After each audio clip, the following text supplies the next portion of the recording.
Hello students, how are you all? As you know, in the previous lecture we have discussed about the enzymes of replication. Okay, actually replication is the process in which DNA copied in the form of another DNA. ठीक है, means DNA से DNA के बनने के process को आप क्या बोलते हैं? रेप्लिकेशन बोलते हो. तो प्रीवियस लेक्चर में हमने पढ़ा कि कौन कौन से ऐसे एंजाइम्स हैं जिनको हम यूज करते हैं रेप्लिकेशन में. ओके, तो today we are going to discuss the mechanism of DNA replication. Okay, तो आज हम क्या पढ़ेंगे बच्चों? मैकेनिज्म पढ़ेंगे. तो सबसे पहला जो स्टेप है मैकेनिज्म में वो है recognition of the ori site.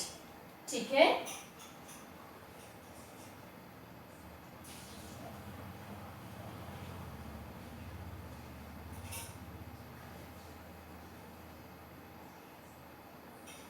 Of ori site. सबसे पहला स्टेप क्या होगा कि जो साइट है जहां से रेप्लिकेशन स्टार्ट होगा. ठीक है, तो ओरी रीजन कैसा रीजन है? ओरिसाइट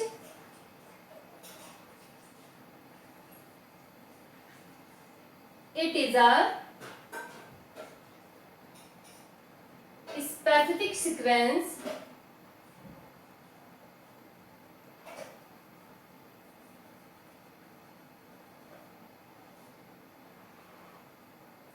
from which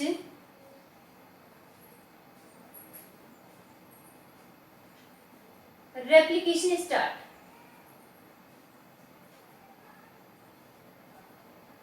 ठीक है,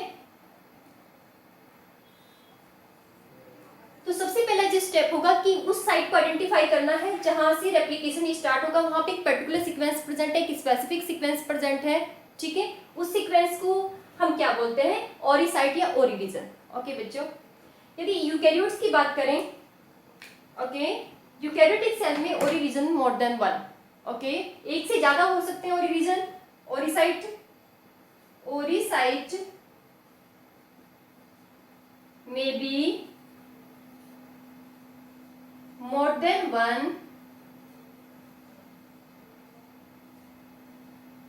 in case of eukaryotic cell.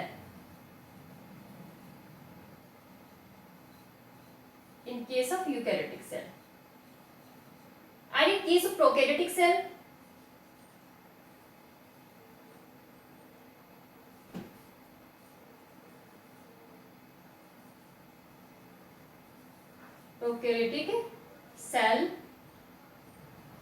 it is one.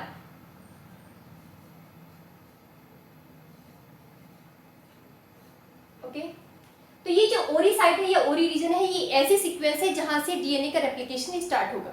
ठीक है, तो डीएनए का रेप्लिकेशन ऑलवेज कहां से स्टार्ट होता है? From a specific sequence. और स्पेसिफिक सीक्वेंस को हम क्या बोलते हैं? ORI site. ओके बच्चों, तो सबसे पहला स्टेप क्या होगा? रिकॉग्निशन ऑफ द ओरी साइट. नेक्स्ट क्या होगा? इसे कौन रिकॉग्नाइज करता है? Helicase enzyme.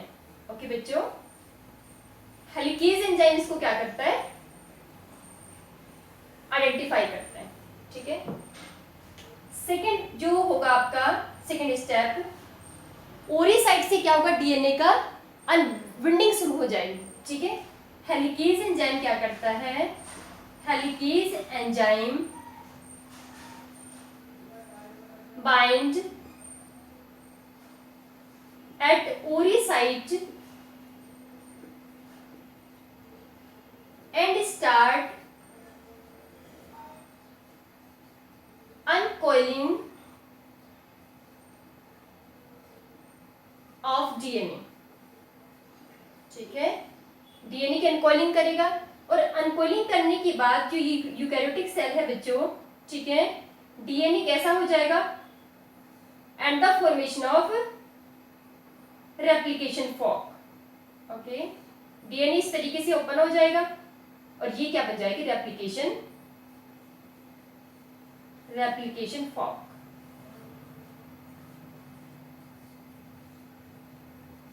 ओके, सबसे पहले ओरिसाइट का आइडेंटिफिकेशन, हेलिकेज एंजाइम की बाइंडिंग. हेलिकेज एंजाइम क्या करेगा? अनविंडिंग करेगा. डीएनए के दोनों स्ट्रैंड जो कॉइल्ड है उन्हें क्या करता है? अनकॉइल्ड करता है. ठीक है, और किसका फॉर्मेशन करेगा? रेप्लिकेशन फॉर्क का फॉर्मेशन करेगा.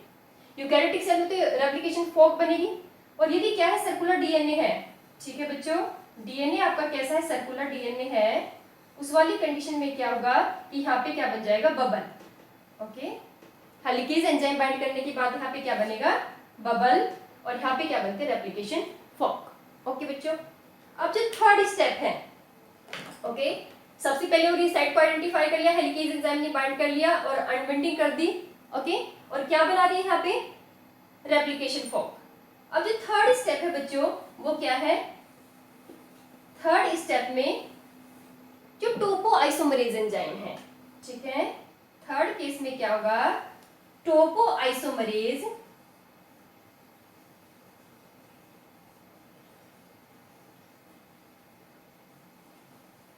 क्या करता है,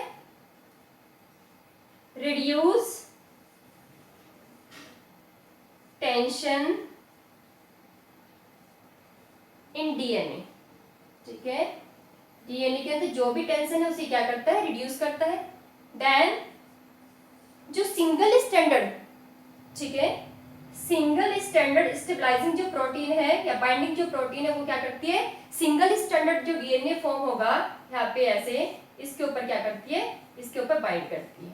ओके, और इसे क्या करेगी, स्टेबलाइज करेगी। ओके बच्चों, नेक्स्ट क्या बताया हमने, सबसे पहला step recognition of the ori site, helicase enzyme की बाइंडिंग होगी, डीएनए क्या हो जाएगा, अनबाइंड हो जाएगा, खुल जाएगा, क्या बन जाएगी, रेप्लिकेशन फॉर्क। ओके, टोपो आइसोमरेज क्या करेगा, अब जो भी टेंशन क्रिएट होगी, ठीक है, उसे क्या करता है, रिलाइव करता है। देन जो सिंगल स्टैंडर्ड स्टेबलाइजिंग प्रोटीन है वो बाइंड करेगी और सिंगल स्टैंडर्ड जो डीएनए बना है उसको क्या करते हैं, स्टेबलाइज करते हैं, उसे स्टेबिलिटी प्रोवाइड करते हैं। ओके बच्चों, अब जो हमारा फिफ्थ स्टेप होगा बच्चों, that is formation of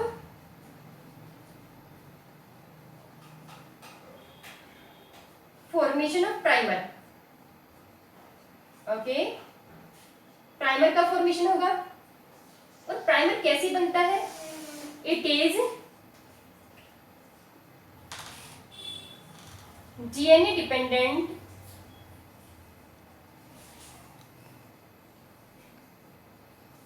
RNA polymerase.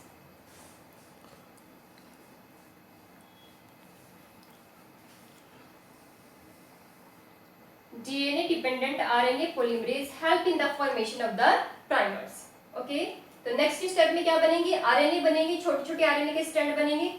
ठीक है, 5 से लेकर या 6 से लेकर 10 बेस पेयर। ओके, इसके बाद बच्चों जो नेक्स्ट स्टेप होगा हमारा,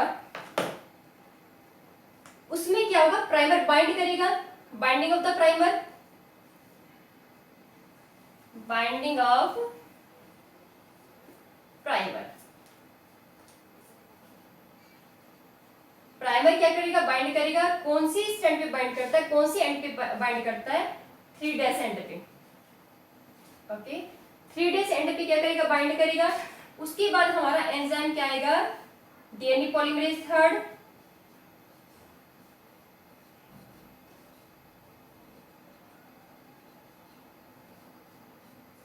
ओके, और ये डीएनए पॉलीमरेज थर्ड क्या करता है बच्चों, ये करता है डीएनए का रेप्लिकेशन, मींस न्यूक्लियोटाइड के बीच में फॉस्फोडाइएस्टर बॉन्ड का फॉर्मेशन करेगा। ठीक है, पॉलीमराइज्ड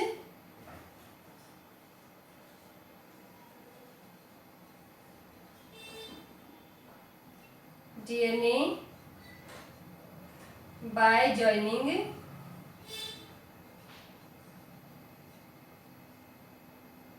nucleotides.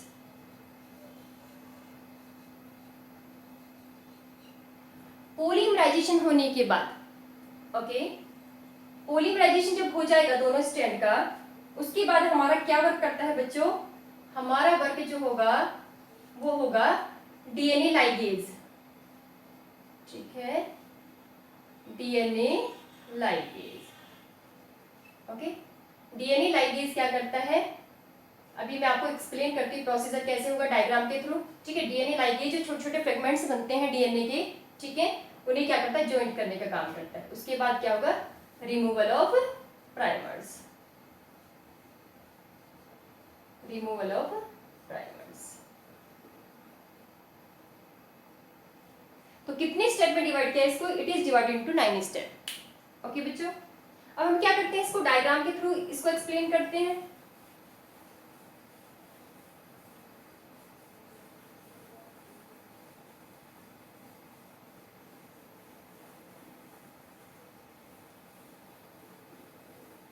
First step, identification of the ओरी region.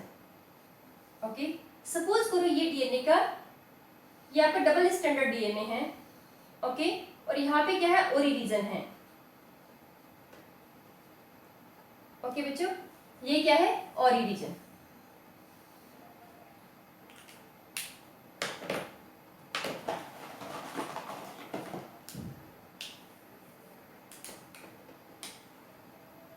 This is double standard DNA and this is ori region. Okay, क्या है ये, ओरी रीजन और ओरी साइट। ओके बच्चों, तो यहाँ पे आके कौन बाइंड करता है, D helicase enzyme. Helicase enzyme यहाँ पे बाइंड करेगा। हेलिकेज एंजाइम जैसे ही यहाँ पे बाइंड करता है, ये क्या कर देगा, डीएनए को ऐसे कन्वर्ट कर देगा, ठीक है, जिसे हम क्या बोलते हैं, रेप्लिकेशन फॉर्क।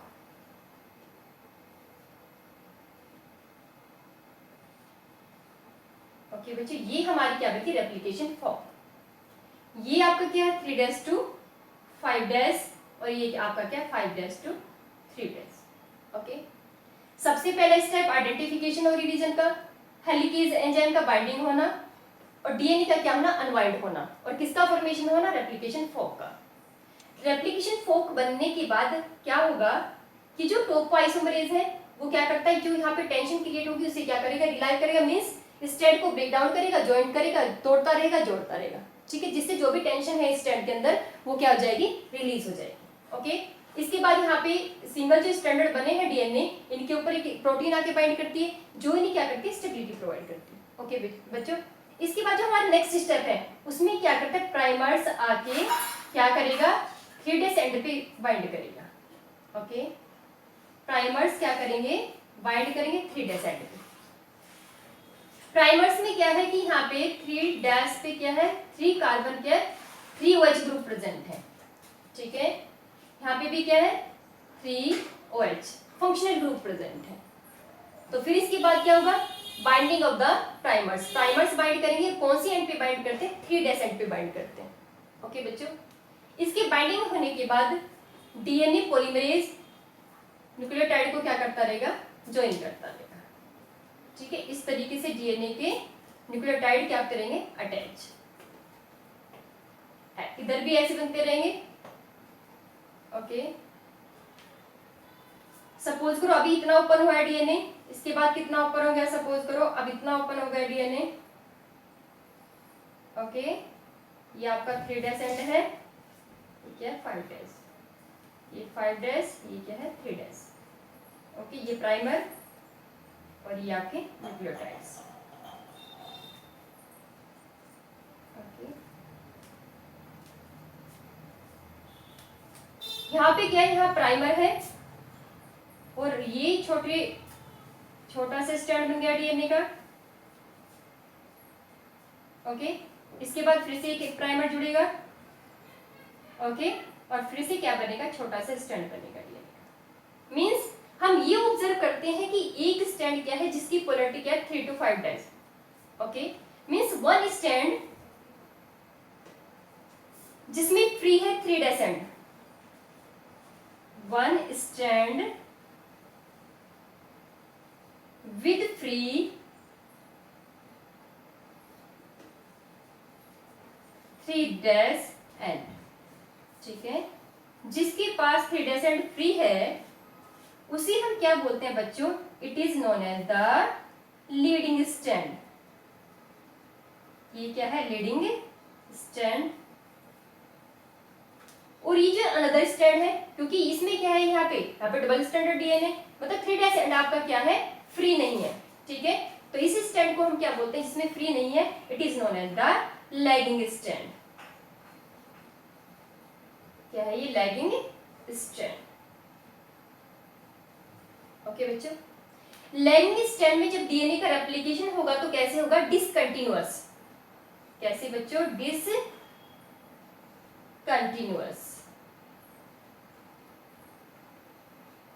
और यहाँ पे कैसे होगा फॉर्मेशन, रेप्लिकेशन कैसे होगा, कंटिन्यूअस।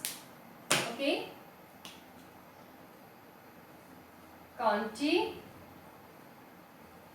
कंटिन्यूअस। ओके, तो जिस स्ट्रैंड का रेप्लिकेशन कैसे होगा बच्चों, कंटिन्यूअसली होगा, उसे हम क्या बोलते हैं, लीडिंग स्ट्रैंड। ओके, और जिसमें डीएनए का रेप्लिकेशन कैसे होगा, फ्रेगमेंट्स में, ठीक है, छोटे छोटे फ्रेगमेंट्स बनेंगे न्यूक्लियोटाइड के। ओके, उस स्ट्रैंड को हम क्या बोलते हैं, डिसकंटिन्यूअस स्ट्रैंड बोलते हैं। ओके, या फिर क्या बोलते हैं, लैगिंग स्ट्रैंड। ओके बच्चों, और ये जो छोटे छोटे फ्रेगमेंट्स यहाँ पे बने हैं डीएनए के रेप्लिकेशन होने के बाद, इन्हें हम क्या बोलते हैं, ओकाजाकी फ्रेगमेंट्स। ठीक है, क्या है ये, Okazaki fragments. Okazaki fragments. Okazaki is a scientist, ठीक है, एक साइंटिस्ट थे, sorry, Okazaki was a scientist थे जिन्होंने क्या बताया कि जो स्ट्रैंड डीएनए का डिसकंटिन्यूअसली फॉर्म होगा तो उसमें जो छोटे छोटे स्ट्रैंड बनेंगे डीएनए के, उन्हें हम क्या बोलते हैं, ओकाजाकी फ्रेगमेंट्स। ओके, इसके बाद थर्ड स्टेप में आपने बताना है कि डीएनए क्या हो जाएगा, पूरा ओपन हो जाएगा ऐसे। ओके, ये पूरा ओपन हो गया और यहाँ पे क्या बन गया, इसका कॉम्प्लीमेंट्री स्ट्रैंड का फॉर्मेशन हो गया। ठीक है, ये क्या है, 3 to 5 डैश, ये क्या है, 5 to 3 डैश। ओके, ये आपका क्या था बच्चों, 5 to 3 डैश, और ये आपका क्या है, 5 डैश to 3 डैश। ओके, अब इसके बाद क्या होगा, ये जो छोटे छोटे फ्रेगमेंट्स यहाँ पे बने हैं, ये आपस में क्या होंगे, ज्वाइन होंगे, लेकिन पहले क्या होगा, रिमूवल ऑफ द प्राइमर्स, मतलब पहले प्राइमर्स रिमूव होंगे। और इसमें कौन हेल्प करता है, इसमें एंजाइम हेल्प करता है, डीएनए लाइगेज। ठीक है, डीएनए लाइगेज क्या करता है, इन छोटे छोटे फ्रेगमेंट्स को ज्वाइन करेगा। ओके, और प्राइमर्स को क्या करता है, रिमूव करता है। ओके बच्चों, तो मैकेनिज्म यदि आपने देखनी है तो मैकेनिज्म में आपने बताना है कि डीएनए के रेप्लिकेशन होने के टाइम पे क्या होगा कि जो डबल स्टैंडर्ड डीएनए है उसकी एक पर्टिकुलर सीक्वेंस पे जाके हेलिकेज एंजाइम क्या करता है, बाइंड करता है सबसे पहले स्टेप में। ठीक है, तो हमने क्या बताया, सबसे पहला स्टेप बच्चों क्या है, रिकॉग्निशन ऑफ द ओरी साइट। ठीक है, जहाँ पे जाके जिस साइट पे जाके बाइंड करता है उस साइट का नाम क्या है, ओरी साइट है। ओरी साइट पे हेलिकेज एंजाइम बाइंड करेगा, बाइंड करने के बाद डीएनए को अनबाइंड करेगा, अनबाइंड करने के बाद जो भी स्ट्रक्चर का फॉर्मेशन होगा उसे हम बोलते हैं रेप्लिकेशन फोक। ओके बच्चों, रेप्लिकेशन फोक बनने के बाद, ओके, रेप्लिकेशन फोक बनने के बाद क्या होगा, जो 3 डैश एंड है, ठीक है, उन पे क्या करते हैं, प्राइमर्स, छोटे छोटे आरएनए के स्ट्रैंड जाके क्या करते हैं, बाइंड करते हैं। ओके, आरएनए के बाइंड करने के बाद जो डीएनए पॉलीमरेज एंजाइम है, डीएनए पॉलीमरेज 3, वो क्या करता है, पॉलीमराइजेशन करता है, मींस न्यूक्लियोटाइड्स को क्या करता है, अटैच करता है by the formation of phosphodiester bond. Okay, phosphodiester bond बना के क्या करता रहेगा, उनका पॉलीमराइजेशन करता रहेगा। ओके, तो ये जो स्ट्रैंड है, ये कॉम्प्लीमेंट्री स्ट्रैंड जो बन रहा है, इसकी लेंथ क्या होती जाएगी बच्चों, बढ़ती जाएगी। तो एक स्ट्रैंड तो आप देख रहे हो कि एक ऐसा है जिसका फॉर्मेशन कैसे हो रहा है, कंटिन्यूअसली, और एक स्ट्रैंड क्या होगा, उसका रेप्लिकेशन होगा डिसकंटिन्यूअसली, मींस वहां पे क्या बनेंगे, प्राइमर लगते रहेंगे। ठीक है, प्राइमर लगा 3 डैश एंड पे, छोटा सा स्ट्रैंड बन गया डीएनए का, फिर से प्राइमर अटैच होगा, छोटा सा स्ट्रैंड बन गया। ठीक है, तो ये छोटे छोटे जो फ्रेगमेंट्स बनते हैं डीएनए के, इन्हें हम बोलते हैं ओकाजाकी फ्रेगमेंट्स। ओके, जब ये रेप्लिकेशन कंप्लीट हो जाएगा दोनों स्ट्रैंड का, उसके बाद क्या होना है कि प्राइमर्स रिलीज हो जाएंगे। ठीक है, यहाँ पे जो प्राइमर लगा है वो भी रिलीज हो जाएगा, और इधर पे जो प्राइमर लगा था वो भी क्या हो जाएगा बच्चों, रिलीज। बीच में से मतलब सारे प्राइमर्स क्या हो जाएंगे, रिलीज। ओके, इसके बाद डीएनए लाइगेज क्या करेगा कि जो ये छोटे छोटे फ्रेगमेंट्स है उन्हें ज्वाइन करने का वर्क करता है। ओके बच्चों, तो हमने ये देखा कि जो ये स्ट्रैंड है, हमने क्या बोला कि 2 स्ट्रैंड है डीएनए के, एक का फॉर्मेशन कैसे होगा, कंटिन्यूअसली, उसे कंटिन्यूअस स्ट्रैंड बोलते हैं, और दूसरी स्ट्रैंड का जो रेप्लिकेशन होगा उसे हम क्या बोलते हैं, डिसकंटिन्यूअस स्ट्रैंड। ठीक है, जिसमें रेप्लिकेशन कंटिन्यूअसली होगा वो लीडिंग स्ट्रैंड है, और अनदर क्या है बच्चों, that is lagging strand. Okay, अब एक हम टर्म यूज करते हैं, टेम्पलेट स्ट्रैंड। टेम्पलेट क्या है, दोनों स्ट्रैंड है, both the strand are template, both the strand of DNA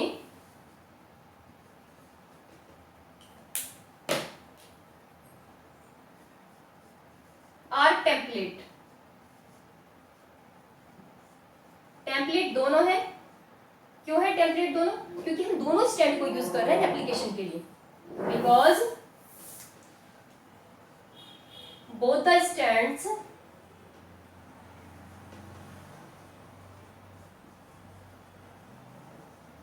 are used. ठीक है, दोनों स्टैंड जो यूज होंगे उन्हें हम क्या बोलेंगे? Template stand. मींस डीएनए के दोनों स्टैंड टेम्पलेट हैं, ये दोनों टेम्पलेट है। ठीक है, लेकिन जो कंटिन्यूअसली फॉर्म होगा वो क्या है? लीडिंग, और जो डिसकंटिन्यूअसली बनेगा फ्रेगमेंट्स के फॉर्म में वो क्या है? Lagging strand. ओके बच्चों, अब आपने क्या बताना है कि लीडिंग किसको बोलते हैं? लैगिंग। आपको पहले ही बता दिया, लीडिंग स्टैंड वो स्टैंड है जिसमें फ्री क्या है? फ्री 3' एंड क्या है? फ्री। ओके, सपोज कर हमने ये फॉक बनाई थी इधर पे, तो फॉक में आप ये देख रहे हो, ठीक है, ये स्टैंड क्या है? 3', ये क्या है? ये क्या है? 3' प्राइम, ये 5', ये 5' और ये 3'। तो यहाँ पे 3' क्या है? फ्री नहीं है। ओके, ये क्या डबल स्टैंडर्ड फॉर्म में है फॉक के अंदर। तो आपने बताना कि जिसमें 3' एंड फ्री है उसको तो बोलोगे आप लीडिंग स्टैंड। ठीक है, ये लीडिंग है, ये कंटिन्यूअसली बनेगा, और ये क्या है? लैगिंग। ओके बच्चों, ये क्या है? Lagging stand. अब आपने कोई आपसे ये पूछने लगे कि फॉर्मेशन किस डायरेक्शन में हो रहा है, तो आपने ये बताना है कि रेप्लिकेशन ऑलवेज किस डायरेक्शन में होगा? 5' to 3'। ठीक है, पॉलीमराइजेशन आप देख रहे हो किस डायरेक्शन में हो रहा है? 5' to 3'। तो जो नए स्टैंड बनेंगे, ओके, ये क्या है? 3' to 5'। न्यू स्टैंड जो बना है इसकी पोलरिटी क्या है? 5' to 3'। ठीक है, दूसरे के लिए क्या है? इसकी पोलरिटी क्या है? 5 to 3। ओके, और इसका फॉर्मेशन कैसे हो रहा है? ऐसे। Okay, 5' to 3'। ओके, तो रेप्लिकेशन ऑलवेज कौन सी डायरेक्शन में फ्लो करता है? कौन सी डायरेक्शन प्रोसीड करता है? It proceed in the 5' to 3' direction. Okay बच्चों, फिर से एक बार एक्सप्लेन करते हैं। आपने बताना है कि जो डीएनए के रेप्लिकेशन है उसकी मैकेनिज्म में सबसे पहले डीएनए, ठीक है, जिस डीएनए का रेप्लिकेशन होना है, डीएनए का रेप्लिकेशन कौन सी फेज में होता है सेल साइकिल की? एस फेज में। ठीक है, ये भी आपको ध्यान रखना है कि एस फेज के अंदर क्या होगा? डीएनए का रेप्लिकेशन होगा। ओके, देन आपने ये बताना है कि डीएनए की एक पर्टिकुलर साइट से रेप्लिकेशन स्टार्ट होगा। वो जो साइट है उसका नाम क्या है? ओरी रीजन है या ओरी साइट है, वहाँ पे हेलिकेज बाइंड करेगा, डीएनए को अनवाइंड करेगा। अनवाइंड करने के बाद एक स्ट्रक्चर बनती है जिसको बोलते हैं रेप्लिकेशन फॉर्क। ठीक है, रेप्लिकेशन फॉर्क बनने के बाद क्या है? टोपो आइसोमरेज टेंशन को रिलाइव करता है। Single stranded stabilizing protein single strand पे बाइंड करती है और उन्हें स्टेबलाइज करती है। उसके बाद प्राइमर बाइंड करते हैं। ठीक है, प्राइमर कैसे बनते हैं? ठीक है, आरएनए पॉलीमरेज छोटे छोटे स्ट्रैंड का फॉर्मेशन करता है आरएनए के। ठीक है, जिन पे फ्री क्या है? 3' फंक्शनल ग्रुप है जिनके पास। ओके, वहाँ पे उसी ग्रुप को आइडेंटिफाई करता है क्या? आपका डीएनए पॉलीमरेज 3। ठीक है, इन प्राइमर्स के ऊपर आके बाइंड करेगा आपका डीएनए पॉलीमरेज 3 और न्यूक्लियोटाइड्स का क्या करता रहता है? पॉलीमराइजेशन करता रहता है। ठीक है, एक स्ट्रैंड कंटिन्यूअसली बन जाएगा, दूसरा स्ट्रैंड कैसे बनेगा? डिसकंटिन्यूअसली बनेगा। जो स्ट्रैंड कंटिन्यूअसली बनेगा उसे आप क्या बोलोगे? लीडिंग, और जो स्ट्रैंड आपका डिसकंटिन्यूअसली बनेगा उसे आप क्या बोलते हो? Lagging strand. ठीक है, अभी जो छोटे छोटे फ्रेगमेंट्स बनते हैं डीएनए के उन्हें हम क्या बोलते हैं? Okazaki fragments. ओके बच्चों, इसके बाद जो लास्ट स्टेप है उसमें क्या होगा कि जो जो क्या है? लाइगेज एंजाइम, डीएनए लाइगेज, वो क्या करेगा कि प्राइमर्स को रिमूव करेगा। ओके, और जो छोटे छोटे फ्रेगमेंट्स है उन्हें क्या करता है? ज्वाइन करता है। ओके बच्चों, तो this is the mechanism of the DNA replication. Okay, अब हम जो नेक्स्ट लेक्चर पढ़ेंगे वो उसमें पढ़ेंगे जो डीएनए का replication that is semi conservative. Okay, semi conservative होने का मतलब है कि जब डीएनए का रेप्लिकेशन होता है तो उसमें जो नए स्ट्रैंड बनते हैं, ठीक है, उनमें हाफ स्ट्रैंड कैसा है? पेरेंटल है, हाफ क्या है? न्यू स्ट्रैंड है। ओके, मींस ये स्ट्रैंड तो हमने पहले से यूज किए हैं, इन स्ट्रैंड को हम यूज करके, तो ये क्या है? पेरेंटल, ये भी पेरेंटल है, और यहाँ पे क्या बनते हैं? 2 नए स्ट्रैंड बनते हैं। ठीक है, तो आपने ये बताना है कि जो डीएनए का replication that is semi conservative means इसमें एक स्ट्रैंड तो पेरेंटल है और वन स्ट्रैंड क्या है? न्यू है। ओके, तो ये जो मैकेनिज्म है मींस जो हमने ये टर्म यूज की है ना कि the DNA replication is semi conservative. Okay, तो 2 साइंटिस्ट हैं मेजल्सन एंड स्थॉल, उन्होंने ये एक्सपेरिमेंटली प्रूव किया कि जो डीएनए का रेप्लिकेशन है वो क्या है? वो सेमी कंजर्वेटिव है। ठीक है, तो ये जो एक्सपेरिमेंट है इसको हम पढ़ेंगे नेक्स्ट लेक्चर में। ओके बच्चों, थैंक यू।